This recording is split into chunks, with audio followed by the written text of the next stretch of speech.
Ambassador Marcus Webb had practiced his speech 17 times in the mirror that morning. 17. Because apparently when you're humanity's first official representative to the Galactic Council, you want to make sure you don't accidentally start an interstellar war by mispronouncing someone's name. What he hadn't prepared for was dying over a flower. The Galactic Council space station was exactly what you'd expect from a civilization that valued form over function. Crystalline spires twisted into impossible geometries, pulsing with bioluminescent patterns that probably meant something profound to someone who wasn't human. Webb clutched his modest gift closer as he walked through corridors that seemed designed to make visitors feel insignificant. The mission accomplished there. Presenting Ambassador Marcus Webb of the Terran Federation, announced the protocol droid in a voice that suggested it had better things to do. Webb stepped into the council chamber, where representatives from 47 different species sat in judgment, or what he assumed was judgment. With aliens, you never really knew if they were contemplating your words or wondering what you tasted like. Counselor Vextar, a towering figure, whose species looked like someone had crossed a praying mantis with a tax attorney, gestured with one of his forearms. Human representative, you come before the council bearing tribute? Webb smiled, the expression lost on most of the assembled delegates. Actually, I come bearing friendship. He held up the small potted plant, its white petals catching the station's artificial sunlight. This is a daisy. On Earth, we give flowers as symbols of peace, goodwill, and new beginnings. The reaction was immediate and not at all what Webb had hoped for. Vextar's compound eyes widened in what Webb really hoped was surprise and not hunger. General Cricktox, whose species resembled armored rhinoceroses with delusions of grandeur, stood so quickly his chair shattered. Biological weapon. Cricktox roared, his translator crackling under the strain. The humans bring death spores disguised as flora. Webb blinked. I'm sorry, what? No, it's just a flower. Look. It's quite harmless. He held the daisy closer, which in retrospect was probably the worst thing he could have done. Half the council chamber erupted in panic. The other half began what Webb could only describe as prayer, though it sounded more like gargling. Please, there's been a misunderstanding, Webb said, his voice rising above the chaos. This is a peace offering. A symbol of friendship between our species. Vextar's translator clicked rapidly. Your peace offering releases airborne toxins. Our sensors detect complex chemical compounds designed to alter neurological function. Webb stared at the daisy. You mean pollen? That's just how flowers work. They're not weapons, they're part of our ecosystem. We use them in religious ceremonies, give them to loved ones, plant them in our gardens. The silence that followed was somehow worse than the panic. 47 alien species stared at him with expressions ranging from horror to disgust. Webb began to suspect that humanity's application to join the Galactic Council might have been premature. You weaponize your reproduction rituals, Vextar said slowly. You cultivate biological agents in your living spaces. You expose your offspring to these toxins as part of your religious practices. No, that's not what Webb began, but General Cricktox was already advancing, his massive form casting a shadow over the human ambassador. The human has confessed to developing biological weapons, Cricktox announced. By the laws of the Galactic Council, the penalty for bringing weapons of mass destruction into this chamber is immediate termination. Webb clutched the daisy tighter, his knuckles white against the small ceramic pot. This is insane. It's a flower. A simple, harmless flower. My grandmother grew these in her garden. Children make chains from them. They're beautiful, not dangerous. But the security forces were already moving, their weapons charging with an ominous hum. Webb looked down at the daisy, its innocent white petals trembling slightly in the station's recycled air. Somewhere in the back of his mind, he wondered if this was how all first contact scenarios went, or if humanity had just drawn the short straw in the cosmic lottery. The last thing Marcus Webb saw was the daisy, still clutched in his dying hands, its petals stained with his blood. The last thing he thought was how badly humanity was going to take this news. Admiral Rita Blackwood was enjoying what she liked to call her morning sanity ritual, a cup of coffee so strong it could power a small spacecraft. while reviewing overnight intelligence reports. The coffee was excellent. The intelligence reports were about to ruin her entire day. The transmission from the Galactic Council station crackled through the speakers with the kind of static that suggested bad news was incoming. Blackwood had been in the military long enough to recognize the tone before the words even registered. "This is Station Commander Polk. Admiral, we've received confirmation. Ambassador Webb is dead." Blackwood set down her coffee cup with the careful precision of someone who was about to commit violence. "Repeat that, Commander." "Ambassador Webb was executed by the Galactic Council approximately 6 hours ago. The charge was bringing biological weapons into their assembly chamber." The silence stretched long enough for Blackwood to count to 10 in 3 different languages.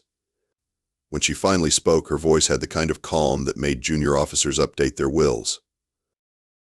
"Commander Polk, please tell me you're about to explain how our ambassador, who was carrying humanity's first official peace offering, was somehow mistaken for a weapons dealer." "Ma'am, according to the transmission we intercepted, they believe the potted plant was a biological weapon. The daisy specifically." Blackwood stared at the wall, where a small plaque read, "Keep calm and carry on." Right now, she was considering having it melted down and turned into ammunition. "They killed our ambassador over a flower." "Yes, ma'am. A daisy, to be precise." "A daisy," confirmed Admiral. Blackwood stood, her chair rolling backward with enough force to dent the wall. "Get me the Defense Council." "Emergency session. Ow. Ow." The Earth Defense Council convened in the kind of hurried chaos that suggested everyone involved had better things to do but recognized the gravity of the situation. Defense Minister Thompson looked like he'd been dragged from a dinner party. General Martinez still had shaving cream on his ear. Director Hayes of Intelligence appeared to be wearing pajamas under her uniform jacket. "Ladies and gentlemen," Blackwood began, her voice carrying the weight of someone who was about to deliver news that would change everything. 47 alien civilizations just declared war on humanity because they're afraid of flowers. The silence that followed was broken by Thompson's incredulous laugh. "I'm sorry, Admiral, but did you just say they're afraid of flowers?" "Specifically, they're afraid of a single daisy that Ambassador Webb brought as a peace offering. According to their transmission, they believe it's a biological weapon capable of altering neurological function." Martinez frowned. "Are they talking about allergies?" "Because that's not really how pollen works.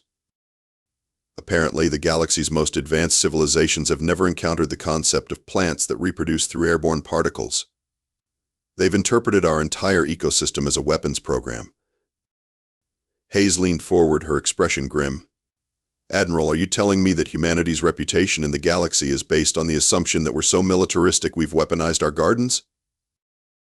"That's exactly what I'm telling you, Director. And it gets worse. They've also intercepted some of our cultural transmissions. They're particularly concerned about something called puppy videos, which they believe are designed to make other species emotionally compromised." The room erupted in the kind of laughter that happens when people realize the universe is too absurd to take seriously. Thompson wiped tears from his eyes. "They think we're using cute animal videos as psychological warfare? The way they see it, we're a species that weaponizes our reproductive biology, manipulates emotions through carefully crafted visual media, and conducts death rituals involving the distribution of biological agents to our loved ones." Martinez sobered first. "Admiral, what's our response?" Blackwood looked around the table at the faces of Earth's military leadership. These were people who had spent their careers preparing for the possibility of alien contact.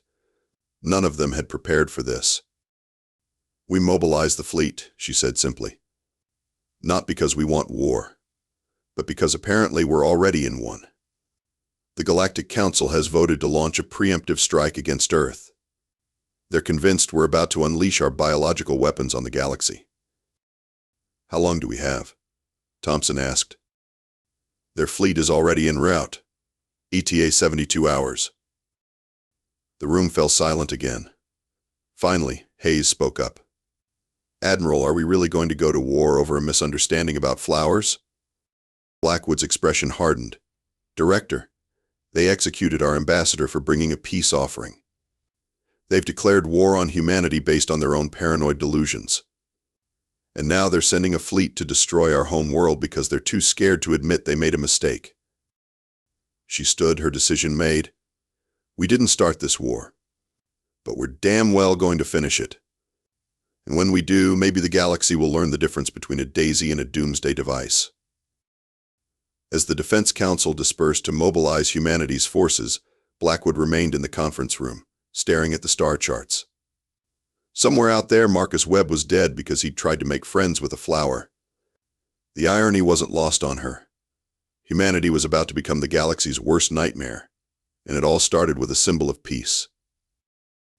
The emergency session of the Galactic Council convened in what could only be described as barely controlled panic. Counselor Vextar stood at the central podium, his forearms gesticulating wildly as he addressed the assembled representatives of 47 civilizations, each one more convinced than the last that humanity represented an existential threat to galactic peace. Fellow beings of the Council. Vextar began, his translator struggling to keep up with his rapid speech patterns. We have narrowly avoided catastrophe. The human biological weapon has been contained, but not before it contaminated our station's atmosphere. Our science teams have confirmed the presence of complex organic compounds designed to alter cognitive function. In the audience, Ambassador Zil Khan of the Crystalline Collective raised a tentacle. Counselor, our intelligence suggests this was merely the first phase of a larger assault. The humans call it First Contact Protocol. Clearly, they probe our defenses with their toxins before launching a full-scale biological warfare campaign. General Crick Tox stomped to the secondary podium, his armor clanking with each step. The humans' confession was clear. They cultivate these weapons in their living spaces. They expose their young to these toxins as part of their maturation rituals. They have weaponized their entire reproductive cycle. The chamber erupted in nervous chatter. Representative Core, then of the methane breathers, spoke through his atmospheric suit. Our analysis of human cultural transmissions reveals even more disturbing intelligence. They have developed sophisticated psychological warfare techniques they call puppy videos. These appear to be designed to render other species emotionally compromised and vulnerable to suggestion. What manner of creature is a puppy? Asked Counselor Nexera, her tentacles writhing with anxiety. According to our xenobiologists, puppies are juvenile members of a species humans have domesticated for warfare purposes. The videos show these creatures engaging in what appears to be combat training, though the humans have disguised it as play to lower our defenses. Vextar's compound eyes glittered with what might have been admiration for human cunning. The psychological sophistication is remarkable.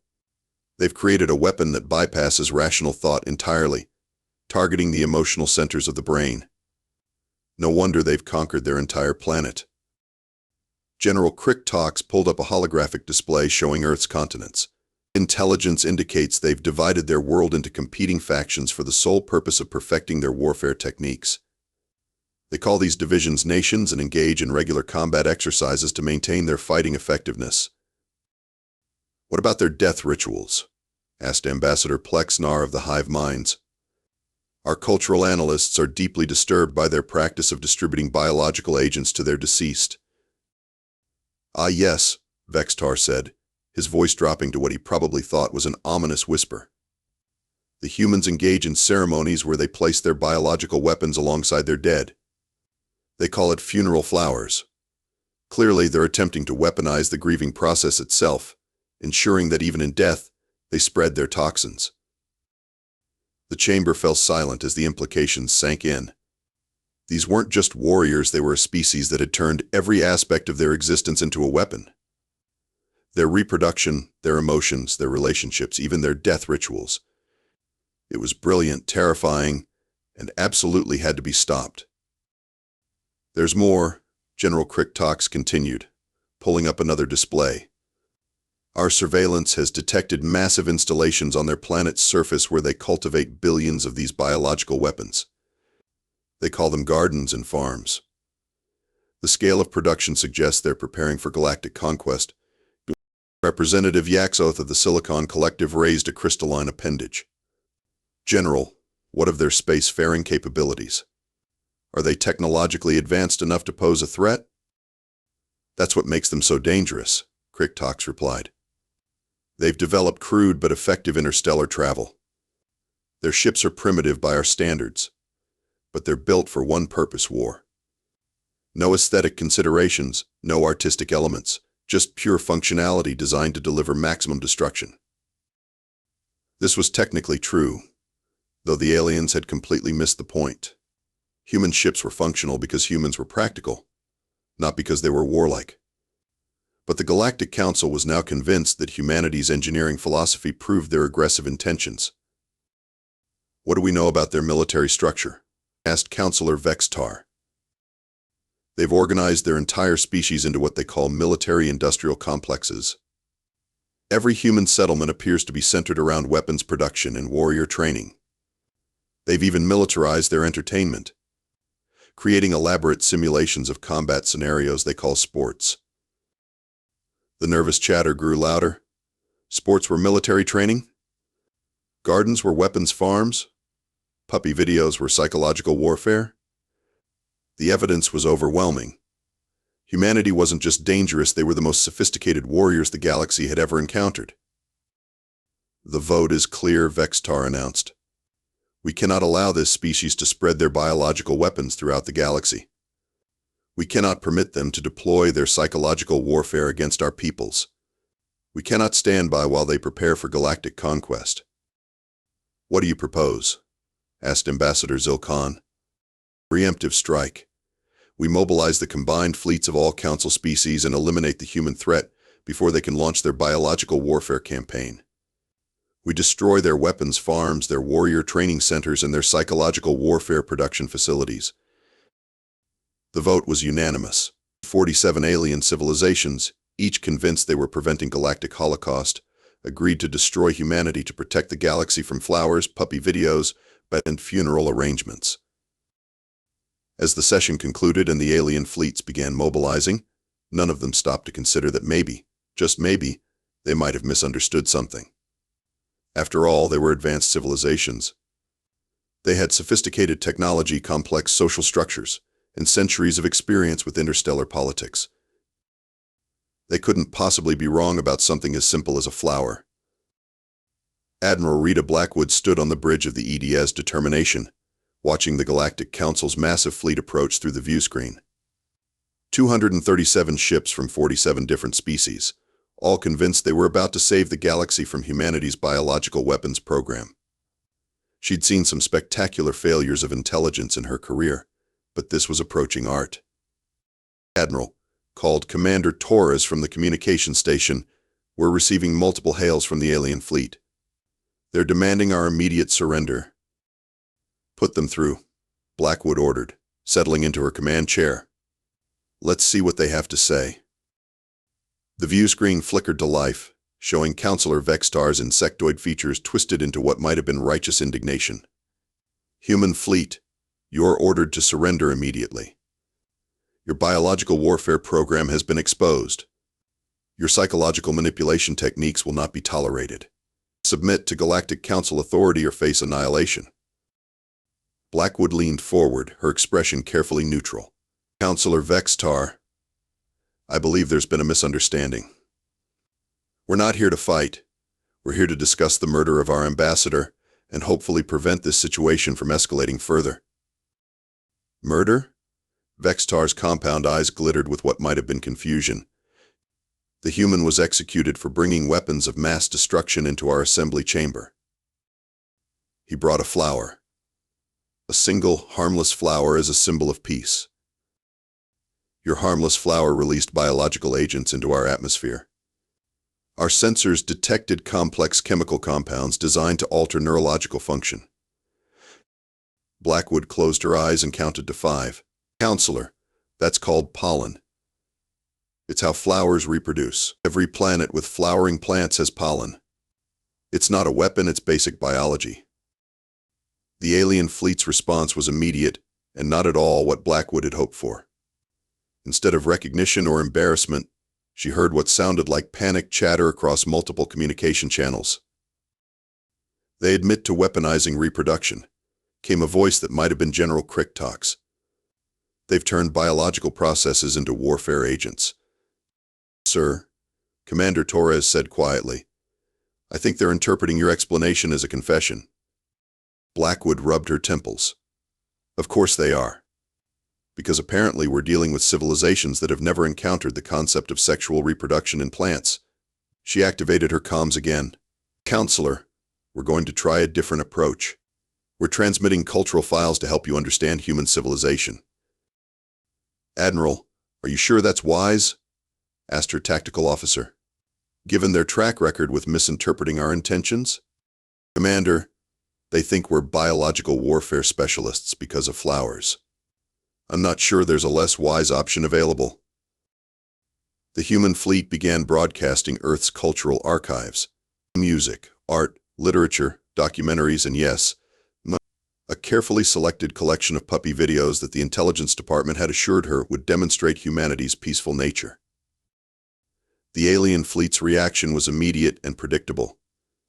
Vextar's voice crackled through the communication system with what sounded like barely contained terror. They're deploying their psychological warfare weapons. All ships raise mental shields. Mental shields? Blackwood asked Torres quietly. I think they mean they're not listening to our transmissions, ma'am. On the view screen, the alien fleet was beginning to spread into what was obviously a combat formation. Blackwood watched ships that looked like they belonged in an art museum rather than a battlefield arrange themselves into patterns that prioritized visual impact over tactical effectiveness. Admiral, her tactical officer called out, the alien fleet is powering weapons. Their formation suggests they're preparing for a coordinated assault. Blackwood stood, her patience finally reaching its limit. Open a channel to the entire fleet. All ships, all frequencies. Channel open, Admiral. Counselor Vextar, this is your final warning. Stand down your fleet immediately. We did not come here to fight. But we will defend ourselves. Your ambassador is dead because you murdered him for bringing a flower. We're trying to prevent a war based on your complete misunderstanding of basic biology. Don't make us turn this into something it doesn't need to be. The response came in the form of energy weapons lighting up the vacuum of space. The alien fleet, convinced they were preventing galactic conquest, opened fire with everything they had. All ships, evasive maneuvers, Blackwood ordered calmly. Return fire. Defensive patterns only until I say otherwise. The Battle of the Galactic Council station began with humanity's most advanced warships dancing through space like they were performing ballet. While the alien fleet's weapons fire created a light show that was impressive but largely ineffective. The aliens had built their ships to look magnificent. Humans had built theirs to fight. Admiral Torres called out, the alien fleet is hailing us again. They're screaming something about aggressive maneuvering and war chants. Blackwood looked at her tactical display, where human ships were executing standard evasive patterns while their captains coordinated defensive fire through routine military communications. They think our flight patterns are aggressive? And they're interpreting our tactical communications as psychological warfare, apparently. Sir, the tactical officer added, their weapons are impressive but poorly targeted. Our defensive systems are handling their fire without difficulty. Blackwood watched the alien fleet's beautiful, crystalline ships firing wild barrages that lit up space like a fireworks display. It was magnificent to look at, but tactically useless. These weren't warships, they were parade floats with weapons attached. Admiral, Torres said, his voice carrying a note of disbelief, I think they've never actually fought a war before. What do you mean? Look at their formation. Look at their targeting patterns. Look at their ship designs. These are civilizations that have spent centuries building weapons they never intended to use. They've got no practical combat experience. Blackwood studied the tactical display and realized her communications officer was right. The alien fleet was fighting like they expected their enemies to cooperate. Their weapons were designed to look intimidating, not to be effective. Their formations were optimized for visual impact, not tactical advantage. All ships, she ordered, prepare for full offensive. It's time to show them what happens when you shoot first and ask questions never. The human fleet's response was swift, coordinated, and absolutely devastating. Within minutes, the galaxy's most advanced civilizations learned the difference between weapons designed to impress and weapons designed to kill. The Battle of the Galactic Council station lasted exactly 47 minutes. Historians would later debate whether it qualified as a war, a massacre, or an expensive lesson in the importance of reading the fine print before declaring hostilities. Admiral Blackwood preferred to think of it as a teaching moment delivered at the speed of light.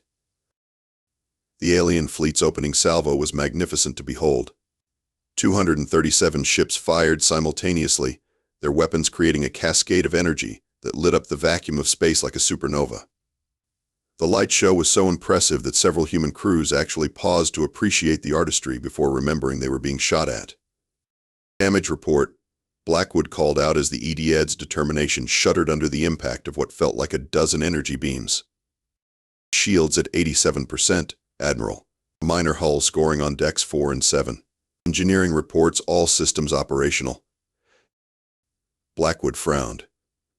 The alien fleet had just hit them with enough firepower to level a city, and they'd barely dented her ship's paint job.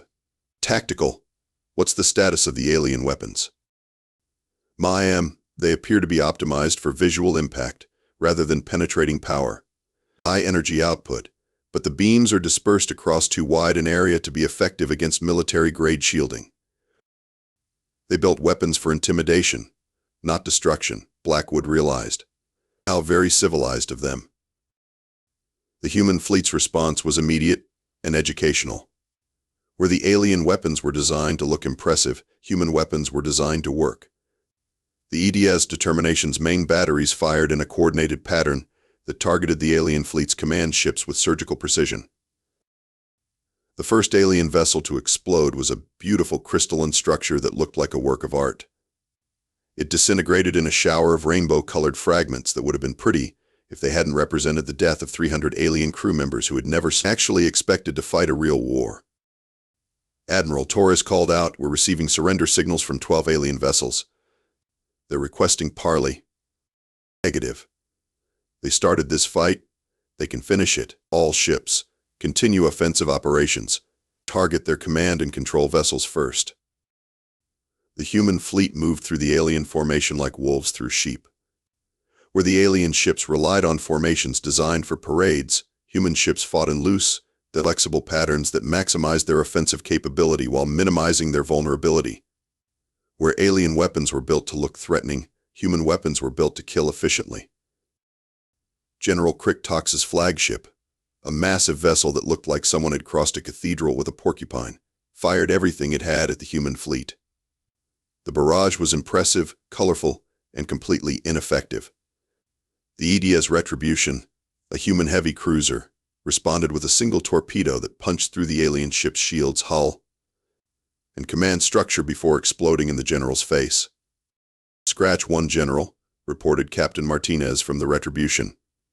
"Their armor plating is apparently decorative." "Understood, Captain. Continue offensive operations."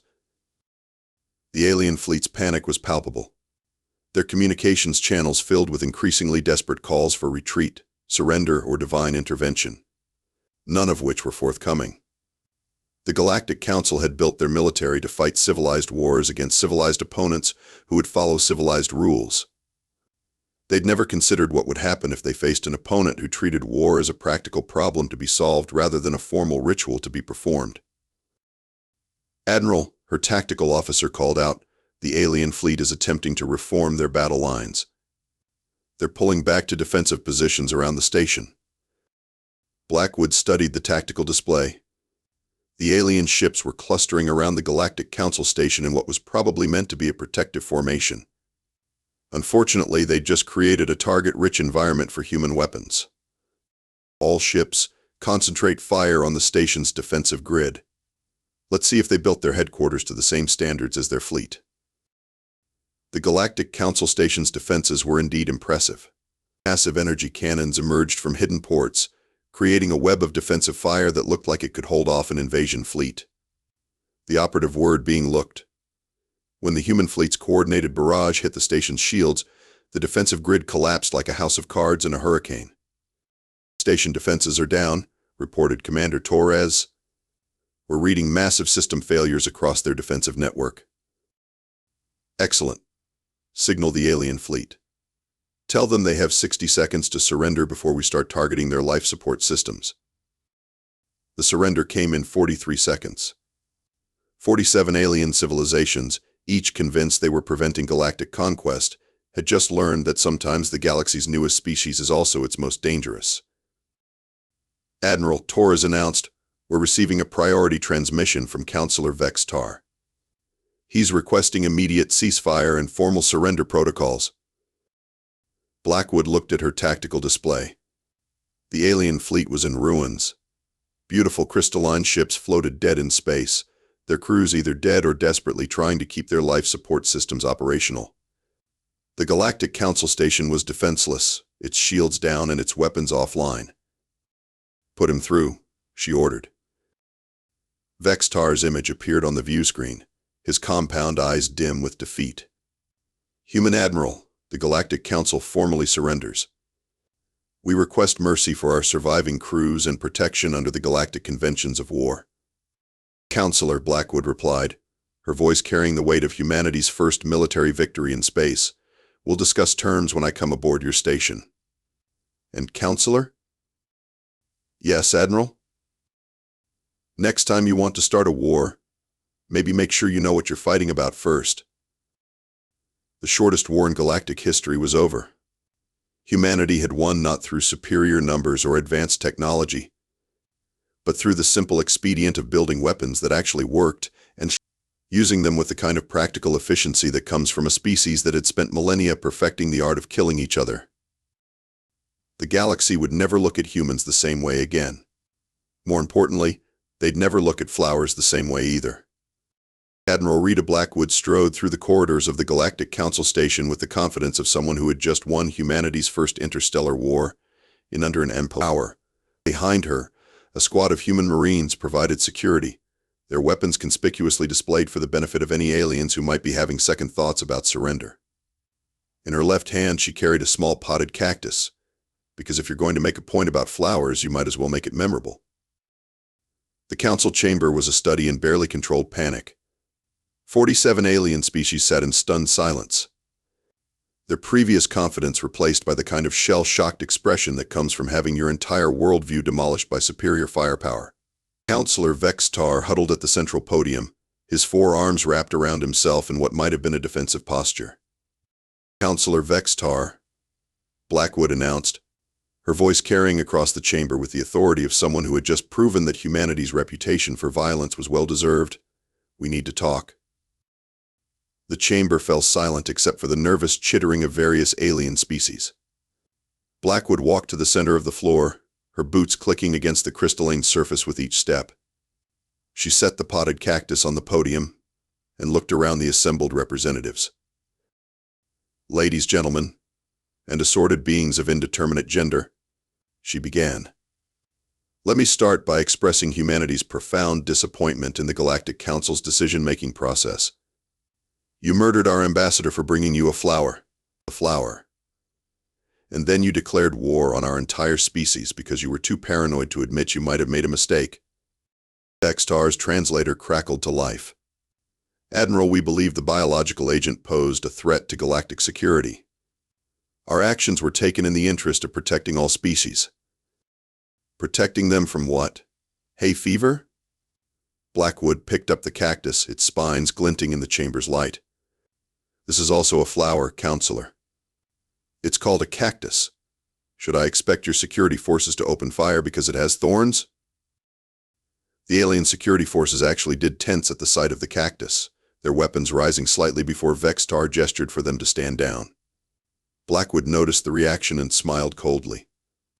"Fascinating. So you're not just afraid of flowers, you're afraid of plants in general. Tell me, Counselor, what do you eat? How do your worlds produce oxygen? How do your ecosystems function without photosynthesis?" We utilize artificial atmospheric processors and synthetic nutrition systems," Vex-Tar replied, his voice growing smaller with each word. "Our species evolved beyond the need for biological systems. Evolved beyond the need for biology, Blackwood repeated slowly. You've created sterile, artificial worlds and then convinced yourselves that natural ecosystems are weapons of war. Do you see the problem here?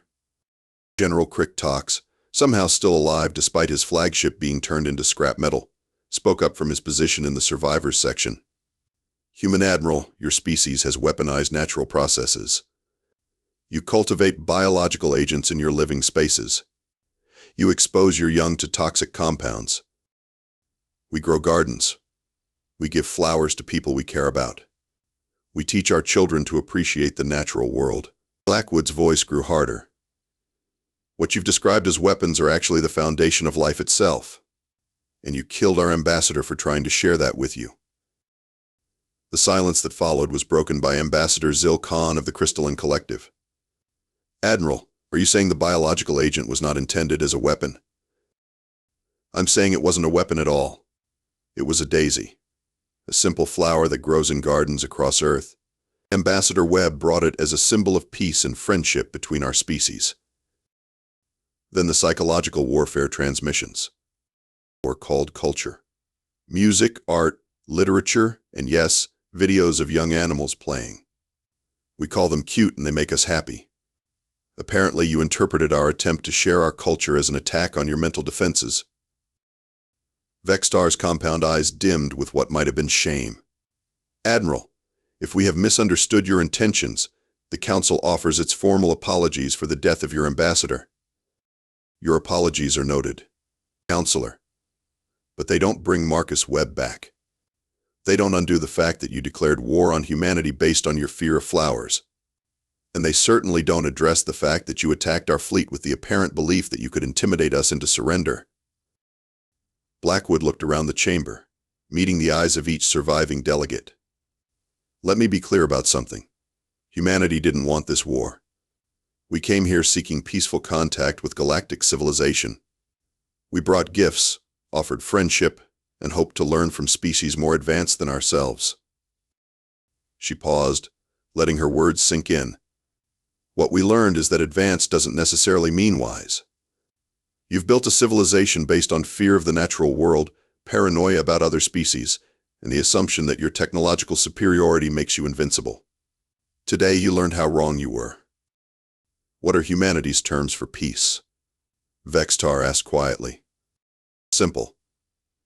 First, Ambassador Webb will be honored with a memorial here on this station. Second, humanity will be granted full membership in the Galactic Council with all the rights and privileges that entails. Third, the Council will establish new protocols for first contact that don't involve executing diplomats who bring flowers. And if we refuse? Blackwood's smile was sharp enough to cut glass. Counselor, you've just witnessed what happens when you fight a species that views war as a problem to be solved rather than a ceremony to be performed. Your fleets are destroyed. Your station is defenseless. Your civilizations are now under the protection of humanity's military forces. I don't think you're in a position to refuse anything. The vote was unanimous, though it took several minutes for the various species to work up the courage to speak. Humanity was granted full membership in the Galactic Council, along with what amounted to veto power over any future military actions. The galaxy's newest species had become its most influential through the simple expedient of being the only one that knew how to fight. As the formal ceremonies concluded and the surviving alien crews began the process of salvaging their fleets, Blackwood found herself standing alone in the chamber where Marcus Webb had died. The spot where he'd fallen was still visible, a slight discoloration in the crystalline floor where his blood had pooled. She knelt and placed the cactus beside the stain, a small gesture of remembrance for a man who had died trying to share the beauty of Earth with the galaxy. "I'm sorry, Marcus," she whispered. "You deserve better than this. But I promise you, no human diplomat will ever die like this again." She stood and walked toward the exit, where her aide was waiting with a full report on the aftermath. As she reached the door, she paused and looked back at the assembled alien representatives, many of whom were still staring at the small cactus in bewilderment. "One final thought," she called out, her voice carrying across the chamber. "You might want to consider what other aspects of the natural world you've been avoiding. Because if you think flowers are dangerous, Wait until you learn about honey badgers. The door slid shut behind her, leaving the Galactic Council to contemplate the disturbing implications of a species that kept predators as pets and considered warfare to be just another problem requiring a practical solution. 3 hours later, as the human fleet prepared to depart with their new diplomatic mission accomplished, Admiral Blackwood stood on the bridge of the U.S. Defiant and watched the alien salvage crews work. They moved with the careful efficiency of people who had learned a hard lesson about underestimating their neighbors. "Admiral," her communications officer reported, "we're receiving a priority transmission from Earth Command." "Put it through." The voice of Fleet Admiral Chen filled the bridge. "Rita, I understand congratulations are in order. You've managed to end a war, secure humanity's place in galactic politics, and somehow make friends with a civilization that tried to kill us all. How did you manage it?" Blackwood smiled, thinking of the cactus she'd left behind. "Superior firepower, sir. And the simple truth that sometimes the best way to make friends is to demonstrate very clearly what happens when you're not friendly." "And the casualties?" "On our side? Minor. On theirs? Extensive but not fatal. I think we've established the proper tone for future diplomatic relations." "Excellent. Come home, Admiral. I think Earth has some adjusting to do now that we're officially part of the galactic community." As the fleet moved away from the station, Blackwood took one last look at the assembled alien vessels. They were already beginning to spread out, carrying the news of humanity's arrival to every corner of the galaxy. The message would be simple: the new species was friendly, generous, and absolutely not to be threatened. It was, she reflected, probably the most successful diplomatic mission in human history. And it had all started with a single flower.